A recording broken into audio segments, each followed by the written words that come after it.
Hello everyone, welcome back to my YouTube channel fashion design with Pradyut.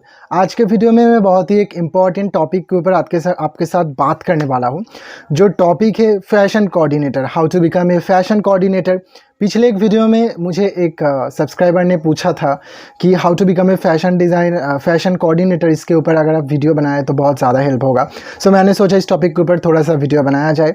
सो आज के video में मैं फैशन कोऑर्डिनेटर आप लोग कैसे बन सकते हो, फैशन कोऑर्डिनेटर क्या है, क्या क्या कोर्सेस है, करियर स्कोप क्या क्या है, आगे जाकर क्या क्या एलिजिबिलिटी होगा, एक फैशन कोऑर्डिनेटर के ऊपर क्या क्या रिस्पॉन्सिबिलिटी होता है, सब कुछ इस वीडियो में कवर करने वाला हूँ। इसीलिए वीडियो को पूरे तरीके से देखना, बिकॉज वीडियो बहुत ही ज़्यादा इंपॉर्टेंट होने वाला है आप लोगों के लिए। और फैशन डिज़ाइनिंग इंडस्ट्री में सिर्फ आप लोगों को फैशन डिज़ाइनिंग के बारे में ही जानना होगा ऐसा बिल्कुल भी नहीं है। आपको दूसरे सारे जो ऑप्शन है उसके बारे में ही जानना ज़रूरी है, बिकॉज फैशन डिज़ाइनिंग में सिर्फ फैशन डिज़ाइनर नहीं बनता, बहुत सारे चीज़ होता है जिसमें फैशन कोऑर्डिनेटर भी एक है।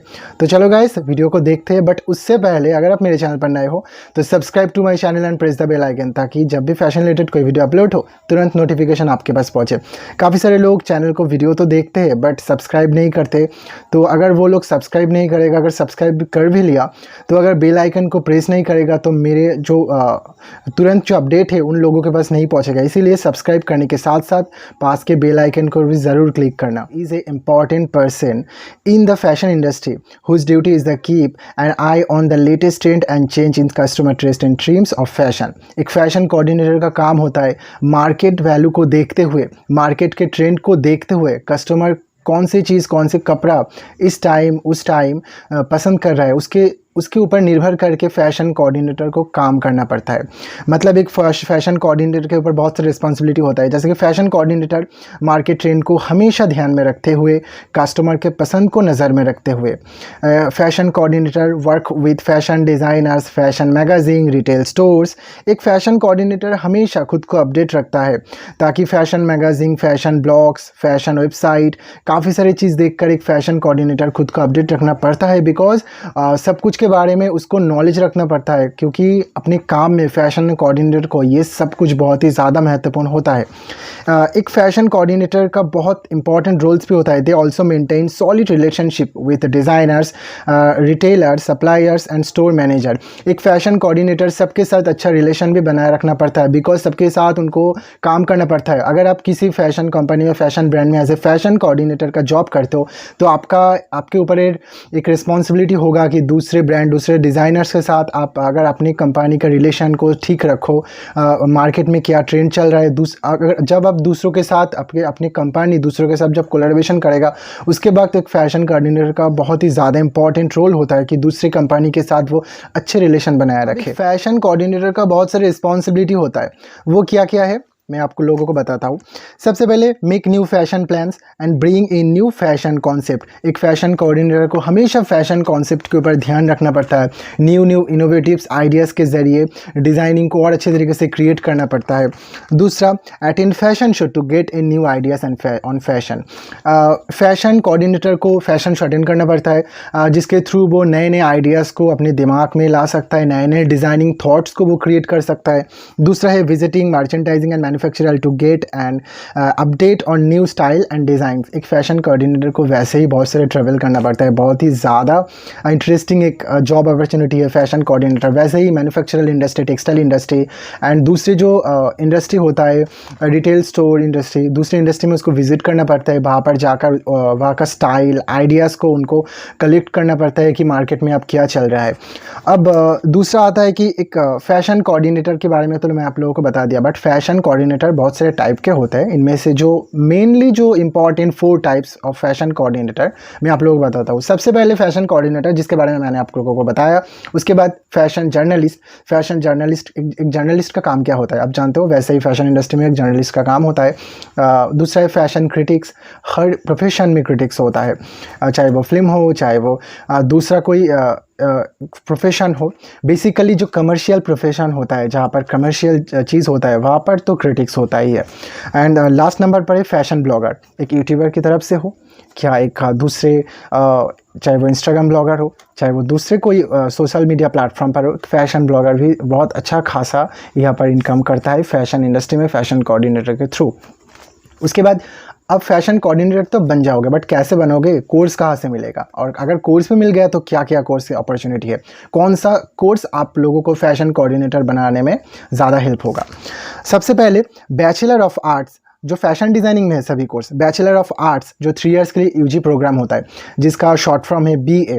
उसके बाद बैचलर ऑफ फैशन डिज़ाइनिंग जो 3 इयर्स के लिए होता है और 4 इयर्स के लिए 4 साल के लिए भी होता है, 3 एंड 4 साल के लिए भी होता है, जिसका ड्यूरेशन, और ये अंडर ग्रेजुएट प्रोग्राम है जिसको हम कहते हैं BDES, जैसे कि निफ्ट पल जैसे इंस्टीट्यूट इस कोर्स को प्रोवाइडेड करते हैं। दूसरा है बैचलर ऑफ साइंस जो बहुत ही पॉपुलर कोर्स है, लगभग 12th के बाद 80 to 90% स्टूडेंट जो निफ्ट में एडमिशन नहीं लेते, जो बड़े फैशन कॉलेजेस है उसमें अगर एडमिशन नहीं लेते तो BSc कोर्स ज़्यादातर स्टूडेंट का पहला पसंद है आफ्टर 12th। BSc कोर्स जो 3 इयर्स के लिए होता है, दूसरे प्राइवेट कॉलेजेस भी इसको ऑफर करते हैं, जो एक अंडर ग्रेजुएट प्रोग्राम है। लास्ट में है पोस्ट ग्रेजुएट प्रोग्राम जो 2 इयर्स के लिए होता है, जिसको कहते हैं master of art in fashion designing, जो पोस्ट ग्रेजुएट प्रोग्राम होता है जिसका शॉर्ट फॉर्म है MA।